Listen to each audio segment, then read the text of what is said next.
محترم دا د ذوالحجې لسم تاریخ دی نن. هغه لس ورځې چې الله جل شانه د هغې باره کې قسم خوري، د هغې لسو ورځو بس اخري ورځ ده او د برکاتو نه ډکه ورځ، د الله جل شانه د رحمتونو د راورېدو او د هغې د فراوانۍ یو بهترینه ورځ ده. او په دې ورځې کې چې کوم د دې د برکت او د دې د رحمت سبب او ذریعہ ده، هغه یو عظیم عمل دی چې هغې ته قرباني ویلی شي او د هغې یو پس منظر دی چې هغه د یو ډېر لوی زمانې نه چې زموږ څومره عمر دی تقریبا د هغې نه مونږ هغه اورو بار بار چې حضرت ابراهیم علیه السلام د هغه بیبي حضرت هاجر، مونږ چې ورته هاجره وایو علیه السلام، او د هغې بچی حضرت اسماعیل علیه السلام دی داسې یو قرباني پیش کړ د الله جل شانه په دربار چې د هغې مثال او د هغې نمونه څوک پیش کولی نشي په کائنات کې. یاد ساتئ یو خبره ځان سره، ابراهیم علیه السلام قربانی وکړه، اسماعیل علیه السلام ځان قربانی ته پیش کو، او د ابراهیم علیه السلام بیبي او د اسماعیل علیه السلام مور حضرت هاجره علیه السلام هغه په دغې باندې رضا شو چې زما بچی د الله د رضا لپاره قربانی شي. دا قربانی صرف هغه ظاهر دی چې مونږ ته ښکاري، اصل قربانی هغه دا نه و چې اسماعیل علیه السلام د هغه واقع مونږ ته مخې ته چې داسې یو قربانی ورکړي. اصل قربانی د حضرت هاجر علیه السلام هغه رضا کېدل د الله جل شانه دپاره او د پلار او د زوی خپل منځ کې چې کومه مکالمه او کومه معامله شوې وه، دا اصل قرباني وه. هغه کردار د ابراهیم علیه السلام او د اسماعیل علیه السلام دا اصل قرباني وه. خو زموږ نقصان دا دی چې موږ د قصې ظاهر ته ګورو او کوم چې اصل سبق دی او اصل مقصد دی د هغې نه موږ بلکل زموږ دماغ د هغې نه عاري دي، زموږ دماغ د هغې نه خالی دي چې ولې د نن نه شپږ نیم زره کاله مخکې تقریبا الله جل شانه یو پلار ته حکم کې حضرت ابراهیم علیه السلام ته چې ته ستا یو بچی پیدا کېږي، د لس اتیا کاله عمر دی د ابراهیم علیه السلام په هغه زمانه کې، او الله جل شانو هغه له بچی ورکړي او ډېر زیات په مینتونو او ډېر زیات په دعاګانو یې وله ورکوي چې د بچی هم شي او بیا د 90 سال په عمر کې هم شي او دونه محنت شوي چې د ځوانۍ نه اوسه پورې هغه دعا غوښتي او دغه یو بچی، او بیا الله جل شانه هغه پلار ته دا حکم کوي د لس اتیا کاله په عمر کې چې دا بچی بوزه او دا بیبي دی بوزه چې دا ډېر زیات نازبینان دي، دا هلته په داسې ځای کې پرېږده چې هلته نه اوبه شته او نه ګیا شته، هلته شینکۍ نشته، هلته د رهن سهن څه تصور نشته، هلته د اوسېدو څه سوچ نشته، هلته د اوسېدو د سره څه امکان نشته، هلته ځناور هم نشي اوسېدی، داسې ځای کې د خپله ښځه او د خپل بچي پرېږده. دا الله جل شانه مخکې دا خبره ما ذکر کړې ده، اوس هم کوم، او دا د قرآن مجید فلسفه ده چې الله جل شانه د انسان امتحان په هغه څیز باندې الي کوم څیز چې د انسان ډېر زیات خوښي. لکه زه تاسو یو مثال درکړم، یو سړی دی هغه پی ایچ ډي کوي، نو په پی ایچ ډي کې دلته څوک د نرسرۍ او د سکول په لیول باندې هغه نه ایگزام نه علي هغه نه چې لیول هغه نه چې کوم ایگزام علي هغه په کوم لیول علي د پی ایچ ډی په لیول باندې به هغه پی ایچ ډی ته وګوري داغه آرټیکلز ته وګوري هغه ریسرچ پیپر ته وګوري داغه تحقیقات ته وګوري په هغه بنیاد ته ایگزام علي دغه شان الله جل شانه کوي الله جل شانه انسان ته ګوري چې کم یو سیس هغه د سره چې هغه د امتحان دی په هغه سیس کې د امتحان دی نو ځینې انسان هغه چې دغه مال دولت سره ډېر زیات محبت یې الله جل شانه په هغه مال دولت کې راټینګ ځینې انسان په خپل بچو باندې ډېر زیات مینې په هغه بچو کې راټینګ کله به بیماری راولي کله دیوالي کله سوکي کله ځینې انسان د خپل بیبي سره ډېر زیات مینې الله جل شانه په هغه کې په امتحان کې وګورځي د ځینې انسان د خپل والدینو سره ډېر زیات مینې الله جل شانه په هغه کې په امتحان کې وګورځي د ځینې انسان د خپل علم سره او د خپل معلومات سره او د خپل مهارت سره ډېر زیات شوق او مینه محبت الله جل شانه په هغه کې په امتحان کې وګورځي ابراهیم علیه السلام له چونکه الله جل شانه بچي ورکړو هغه د الله ستیا کالو عمر د ابراهیم علیه السلام 90 سالو الله جل شانه چې د ابراهیم علیه السلام مینه محبت خپل بیبي او د خپل بچي سره سیوا او الله جل شانه امتحان کې هغه شانه واس او دا بچي او دا خزا دا په دې ځای کې پرې چې التنه غیاشتا التنه شینګېشتا التنه وبشتا الته زناورم زندگی نشي تیرولې ابراهیم علیه السلام مبارک به هغه کامیاب اچ پس کې ته الله جل شانو امتحان واستو هغه سیس هغه کور کو ابراهیم علیه السلام سرته رب انی اسکنت من ذریتی بواد غیر ذی زرع عند بیتک المحرم او استا ډېر پاک کور دی او ال تما خپل بچی پرې خوده چې تما ته دا حکم کې چې دا زه ډېر زیات د دې زه کې خپل بچی پرې د پته لګي دې زه کې سپخوانی اثرات شته د انبیاء کرام سګړ به تیر شوی ځکه به تما د داوی چې خپل بچی دلته پرې چې دی ښه اثر والی دې زینا یاد ساتي یو انسان هغه چې یو ماحول د زیاده هغه ماحول په هغه باندې ډېر زیات لوی اثرې پاغه لزر کتابونه هغه اثر په انسان باندې نشي کولای کم چې یو معمولی شانته ماحول په انسان باندې نبی کریم صلی الله علیه وسلم او فرمایل چې تمام انسانان چې پیدا کیږي دا په فطرت اسلامی پیدا کیږي کل مولود یولد علی فطرت الاسلام هر ماشوم چې پیدا کیږي دا په اسلامی فطرت باندې پیدا کیږي په بیا چې الله نبی علیہ السلام فرمایل دا ماحول دی يهودي کی عیسائی کی مجوسی کی فابواه يهودانه وينصرانه ويمجسانه دا هغه د مور او پلار ماحول هغه د خراب ډېر لوی کتابونه هغه اثر نشي کولای د انسان په ژوندۍ باندې او د انسان په ژوندۍ کې انقلاب نشي راوسته کم چې یو معمولی شانته ماحول د انسان په ژوندۍ انقلاب راولي او د انسان ژوندۍ بدلي ابراهیم علیه السلام ته چې الله جل شانه حکم وکړي چې دغلته د بچی پرېدا او په داسې ماحول کې چې الته ژوندۍ تیرولو سره امکان نشته دلته به څنګه ژوندۍ تیر 2 کیلو کجوري ځان سره واغستې ایو مشک ځان سره واغستو الته پای کې لګي شانتي وګړي او پرې خو خپل بچي په ابراهیم علیه السلام دغه وخت یو جمله ذکر کړې لګ قرآن مجید چې سړی صحیح مطالعه کوي په دې ځبان کوي رب انی اسکنت من ذریتی بواد غیر ذی زرع عند بیتک المحرم و خدا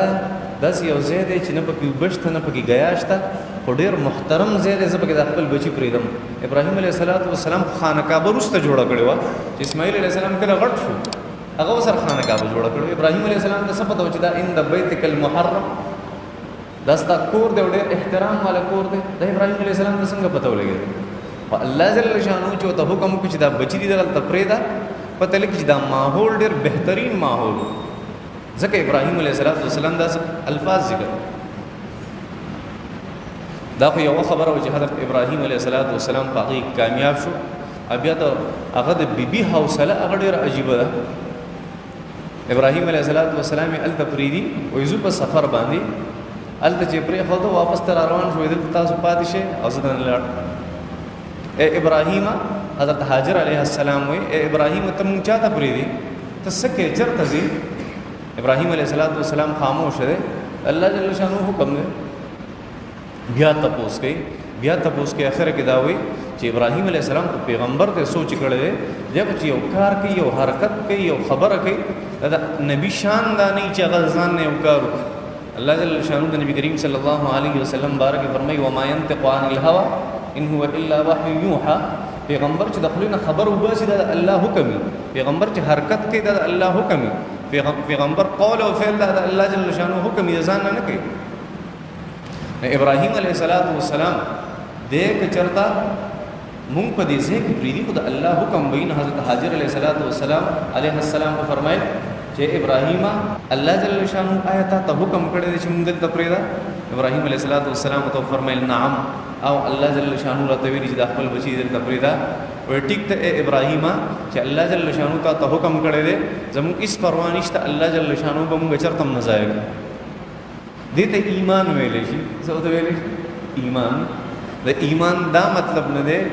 چې تاسو ته اقرار باللسان وایي چې آمنت بالله وملائکته وکتبه ورسله دا په اقرار دی صرف اقرار دا ترجمانی ده اصل څه تصدیق بالقلب دی د زړه اعتماد په الله جل شانو باندې او د زړه اعتماد د الله جل شانو په احکامات باندې دا یو د سیس دی چې د شریعت ایمان ویلې د قرآن ایمان ویلې د پیغمبرانو ایمان ویلې او دغه ابراهیم علیه السلام دغه اعتماد کو د الله جل شانو په ذات باندې دغه حضرت حاجر علیه السلام هغه اعتماد کو د الله جل شانو په ذات باندې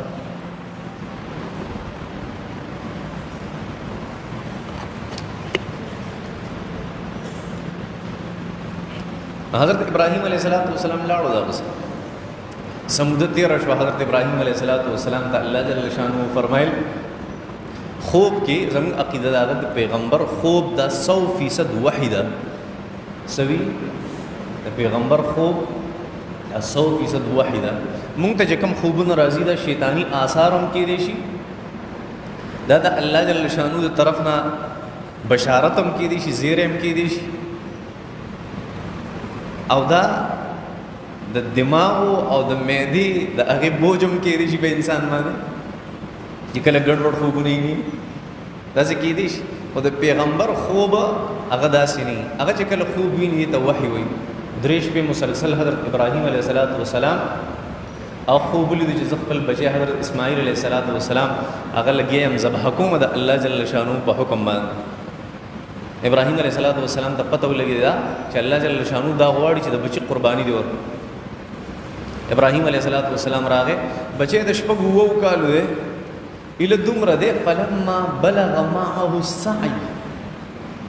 کله چې دومره شو چې د لوبو شو الله جل شانو ته فرمایل اوس لاړ شه د خپل بچی د ذبح کا اصل کې الله جل شانو تاسو ته موي امتحان لري په هغه سیس باندې انسان امتحان لري په کم د کم یو سیس سره چې د انسان ډیر زیات محبت یو ډیر زیات شوق لاړ شه بچی د ذبح ابراهیم علیه السلام راغی حضرت حاجر علیه السلام ته وی چې زه د خپل بچی زما یو دوست دعوت کړی د خپل بچی په زما دعوت کړی دعوت زما دا بچی ما الله کدا به بوزم ځان سره د بم زما د آشنا سره او زما د هغه دوست سره عادت بشي او دا سره به تعلق جوړ ګورینا لار تم خیال نه کړل کله بچی ځان سره بوزي پروګرام لا در دې د پر بوزي زما کم تعلقدار خلک چې هغه زما د بچی مو پیژني چې دا د پلان کې زوی دی او دا ښه طریقه ده بل طریقه ا پښتنو ته بیا ډېره ښه طریقه ده لکه یو پښتون نجات تاسو کې چې هغه ستا دوستان ډېر دي که د پلار دوستان ډېر دي هغه ته زما دوستان ډېر دي د پلار بیا ادبي مکه وکړه هغه ته د پلار بیا ادبي نه کومه خو زما دوستان هم زما دوستان دي او زما د پلار دوستان هم زما دوستان دي زما دوستان زما د پلار نشي کېدای خو زما د پلار دوستان زما دوستان کېدای شي دا یو ښه طریقه ده بهترینه طریقه ده چې انسان د خپلو بچو تعارف د خپلو ملګرو سره وکړي خبره مې دا ذکر کوله چې حضرت ابراهیم علیه السلام حضرت حاجر علیه السلام ته وفرمایل چې زما دا بچی ما سره لږ پرېږده او زما یو دوست دعوت کړی دی هلته بوځه هغه روان کړ بیت الله شریف د خوا نه اوس کوم ځای کې بیت الله شریف ته دې ځای نه روان کو مینا طرف ته بوزي مینا طرف الته بوزي او د الله جل شانو حکم دی چې دا بچي د ذبح کا ابراهيم عليه السلام پړ کې دا یو خبر کې چې یا الله دا سینه دا چې تا مال بچي راکو په دې عمر کې چې 90 سال تر رسیدلې ما 95 سال تر رسیدلې ما زما بچي دا د غټ شو د دومره محبت زما سره نشته یا الله چې تا به پریدم دا سینه دا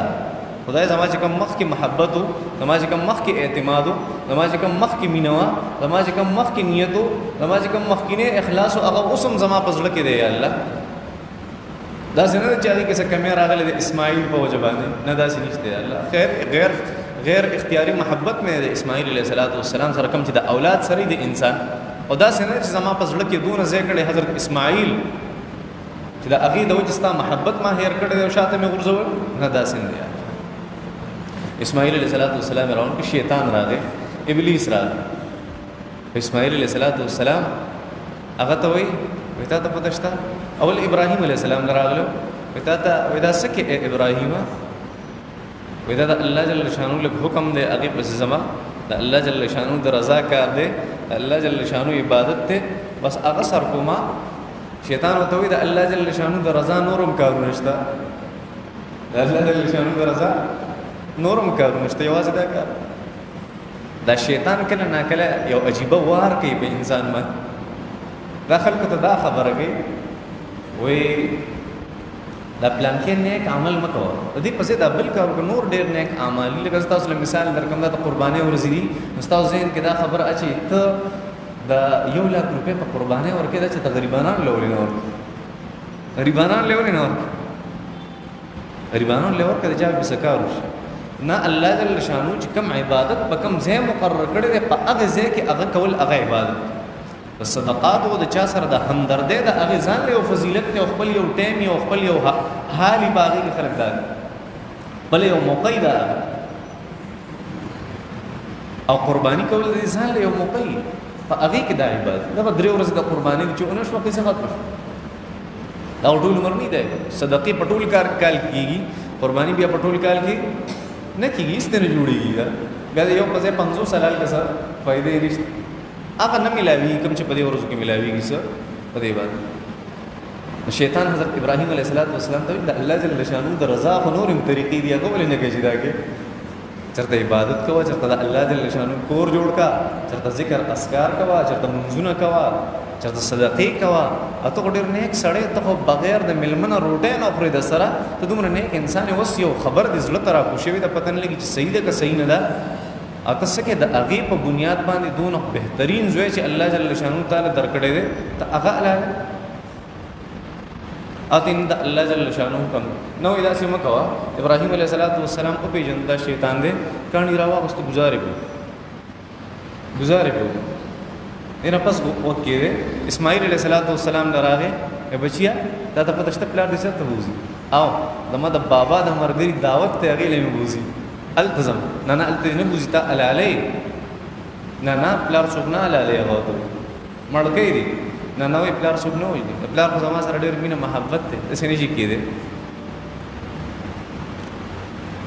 شیطان او ته ته پته نشتا چې الله جل شانو ته حکم کړي او الله جل شانو ستا په ذبح باندې د امتحان لیوس تا علالې اسماعیل علیہ السلام ته پته ولګي چې شیطان دې او ته اے خبيثه تا ته پته نشته چې الله جل شانو زما مور زما تربيت څنګه کړې ده دا خو زما یو نفس ده دا خو زما یو جسم ده او په دې کې صرف یو روح ده که زما چرته زر ارواح او زر بدن نه دا به د الله جل شانو د رضا لپاره قربان کړي کله چې صحیح مور په تربيت کې معصوم پاتې شي هغه د وو کالو په عمر کې د څه خبرې کوي کله چې صحیح زنانه په تربيت کې یو معصوم پاتې شي هغه بیا د ابلیس مقابله کوي هغه د ابلیس د چالو نم نېری اته چا په وسوسو باندې د وسوسو نه متاثر کی شیطان نشي دوکه کوي دا پیغام نه په دې واقعاتو کې اڅ به حضرت حاضر راغی چې دغه نکیه په کانو گزارونو په اسماعیل علیہ السلام به حضرت حاضر راغی ته پدشتا ابراهیم ستا بچی چرته بوتلو هغه ته ما ته پدر چرته بوتلو مرګري دعوت تلته پته نه اخ علاله نه لري دا غو سره مینه محبت ته 90 سال په عمر کې الله بچي اور کړه اوس بیا علالي مینه محبت خو ګورم د ابراهيم عليه السلام د خپل بچي سره دا څنګه شي کېده او د نه د الله جل شانو حکم هغه ته پته ولګي چې ابلیس ته د الله جل شانو په حکم باندې خفقيږي او ته او خبيثه تا ته پته نشته چې د الله جل شانو حکم دی حضرت ابراهيم ته کړه زما خاوند ته چې اسماعیل حلال کا دا خو یو اسماعیل له کمال الله جل شانو زر اسماعیل راکړه هغه هم د الله جل شانو د رضا لپاره ما قربان کړو دا څه به کړو د ته سوچ دا کوي ساروی په یو لاکته چرته په 80000 ملو شي سوچ دا کوي دا چې ویلې وې چې هر یو انسان بزمینا تا او الته خپل بچي د لاس نه نشي اسې بوله په مړې چاړک دینور به د سنوي د چا پلار بدا کار کړي وې د چا دادا باندې وګړي الته تل ګران دي مشکل دي یوا بچي بیا په دغه نیت بوتل دا دوی مخه سوچم نشي کولای انسان بیا درېمه خبره د بچي مړې اسې چاړک دا اسې بیا ورته پته ولګي چې دا څونه ګران کار ابراهيم عليه السلام دا سه وکړه چې نږدې شو کم ځای کې چې مینا کې ذبح کو الته ابراهيم عليه السلام خپل بچی ته وی وصیه تا ته پته شته زه خبر کوم دا عجیبه اسماعیل عليه السلام محسوس کړ چې ما سره بس کی لکه شیطان خبر نه محسوس کړ بچی ته پته شته اني ارى في المنام اني اذبحك فانظر ماذا ترى اے بچیا یو خبره ته کومه ډیره مشکله خبره ده نه شم کولای دا ځکه زما عمر ته وګوره تخپل عمر ته وګوره زما مینی محبت ته وګوره او زه تاسو سره وکاله پس ملاو شوی ما او الله جل شانو را ته حکم کړی دی په خپل خوب کې زتاینه ما ته ذبح کوما فانظر اے بچی لک سوچوګه ما دا ترى بیا ستا کمنټ سری دی بارک ستا رائے سره ما دا ترى ستا رائے سره دی بارک اسماعیل علیہ السلام د ډېری خزنانه په تربیت کې پاتې شو سوتوي يا أبت افعل ما تؤمر يا أبت افعل ما تؤمر داس الجمله زما د خپل رب قسمی چې د الله جل شانو د حکم په تعمیل کې په کائنات کې چانه د ویل کم چې حضرت اسماعیل ویلو علیه السلام یا ابتی ای زما بابا یا ابتی دا لفظ اصل کې یا ابتی هغه منځ کې چې کوم یا هغه ختم کړه تاسو ته هم چې دې فائدہ څه ده یا ابتی نه یا ابتی جوړ کو یا ابتی تازیرتی یا ابتی بیا اخوا افعل ما تؤمر س افعل ما افعل كما تؤمر چې ته حکم شوی یا ابتی افعل په افعل کې چې کوم الف او غیم وګرځو ختم تفعل تفعل یا من نه ختم کړه حمزه من نه ختم کو الف من نه ختم او سوې یا ابتی افعل ما تؤمر عجیبه جمله ده څه مطلب ده اے بابا ته هغه څوک چې تا ته حکم شوی دی ابراهيم عليه السلام صرف داوی اني ارى في المنام اني اذبحك بچي زتا په خوب کینم چې تا ذبح کوما ردی جواب د اسماعیل علیہ السلام دی طرف نه دا پکارو چې بابا ذبح می کنه څه پکارو ذبح می کنه نه اسماعیل علیہ السلام چې جواب ورکړي دا څنګه ورکړي چې ما ذبح کا اسماعیل علیہ السلام جواب ورکړي یا ابت افعل ما تؤمر منځ نه سیوي حروف وګرځول د دې لپاره چې تادی کوا زر کوا او بیا سوي اذبح ما تؤمر نه دی ویل چې ما ذبح کا افعل ما تؤمر دا خو یو ذبح د الله جل شانو طرف نه چې کوم حکم کیږي هغه ټول را سره وکا دا مطلب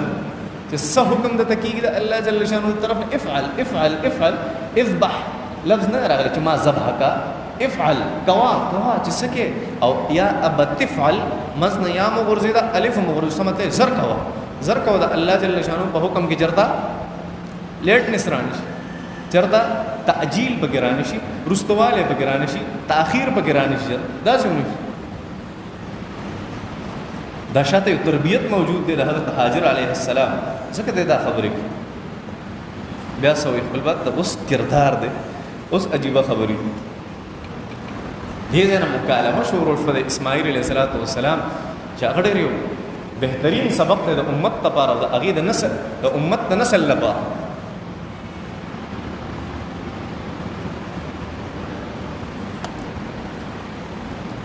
اسماعیل علیه السلام وی بابا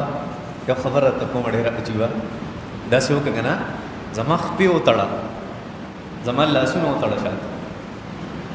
اے بابا د دې لپاره وتړه اسنه چې ته چېرته په ما چاړه راکاږي او د هغې چاړې د وجې نه زما خپې لاس هغه ګډوډ شي. زه کېناست اوس دې خوا ګورې بس وشو. دنده ماشومان مه جوړوئ، موږ ته استادانو یې بره مه ګورئ جاز ته چې جاز هم روانې مونږ دا شی چې مونږ پرېښي یعنې مونږ ترقي نه شو کولی. چاینا ته یو چاینا نه څوک راغلي وو چېرته که نه یو سړی تللی و چاینا ته د پاکستان نه. نو پاکستاني وي مونږ ډېره زیاته ترقي کړې ده. هغه چاینا والا ورته وایي څومره ترقي م کړې وي؟ ډېره زیاته ترقي م کړې.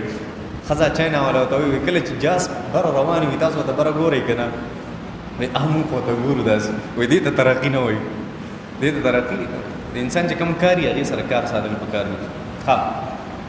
نو خبره مې دا ذکر کوله چې اسماعیل علیه السلام بابا زما خپې لاسونه دا وتړه د دې دپاره ای بابا زما خپې لاس اخوا دې خوا نه شرطه تکلیف در نه کړم.